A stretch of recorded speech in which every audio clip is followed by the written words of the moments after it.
In this video, we are going to do a related rates problem. Suppose that air is being pumped into a spherical balloon so that its volume increases at a rate of 100 centimeters cubed per second. How fast is the radius of the balloon increasing when the diameter is 50 centimeters? So first, let's start by identifying what information is being given to us and what it is we're asked to find. So first, we're being given that the volume of the spherical balloon is increasing at a rate of 100 centimeters cubed per second. That's given. Now we're being asked to find how fast the radius of the balloon is increasing when the diameter is 50 centimeters. Okay, so next let's try to write down the important variables. So we know that we have a rate, the change of rate of the volume increasing. So let's say volume is going to be a variable, so we'll let V equal the volume of the balloon. And then we're being asked to find how fast the radius is changing, or basically increasing. So we'll let little r denote the radius of the balloon.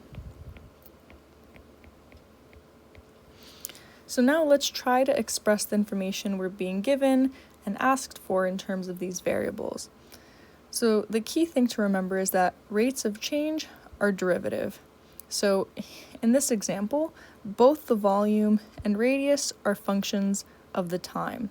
So the rate of increase of the volume with respect to time is the derivative dv dt, and that information is given to us. That's 100 centimeters cubed per second. And the rate of increase of the radius is dr dt, which is what we want to solve. And we want dr dt when the diameter is 50 centimeters. Now you might be thinking, oh, we don't have a variable for the diameter, but that's okay, because what do we know? If we have a circle with diameter 50 centimeters, what does that tell me about the radius? Well, the radius is just half the diameter, so that's 25. So we want to find dr dt when r equals 25 centimeters. Great. So now we would like to have an equation that relates both the variable v and r. Well, we do have such an equation. We have the volume of a sphere. So the volume of a sphere, let's say v, is going to be 4/3 times pi r cubed. So this relates both the variable v and r. Now, in order to use the information we were given and solve for the information that we want, we can differentiate both sides of this equation with respect to t. So we would get dv dt equals dv dr times dr dt.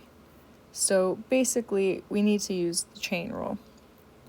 So now we're given dv dt is 100. Now we can solve for dv dr. That's just asking for the derivative of this with respect to r. So what is that going to be? That's going to be 4/3 pi times 3r squared. And then this is times dr dt. So we can simplify this a bit. The 3's cancel out, and we get that this is equal to 4 pi times r squared times dr dt. Great.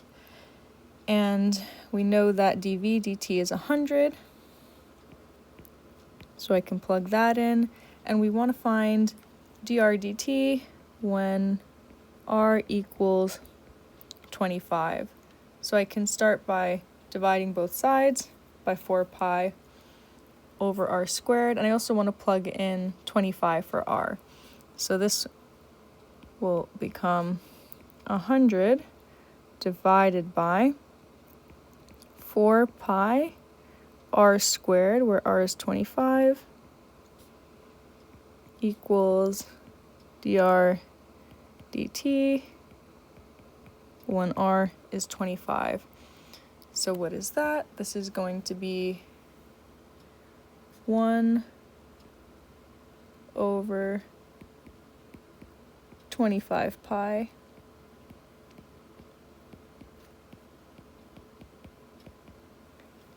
So what does this tell me? This tells me that the radius of the balloon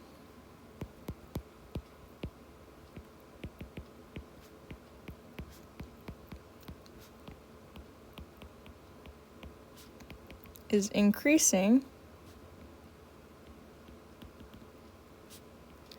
at a rate of 1 over 25 pi centimeters per second when the diameter of the balloon is 50 centimeters. And that solves that. If this video was helpful, feel free to like and subscribe.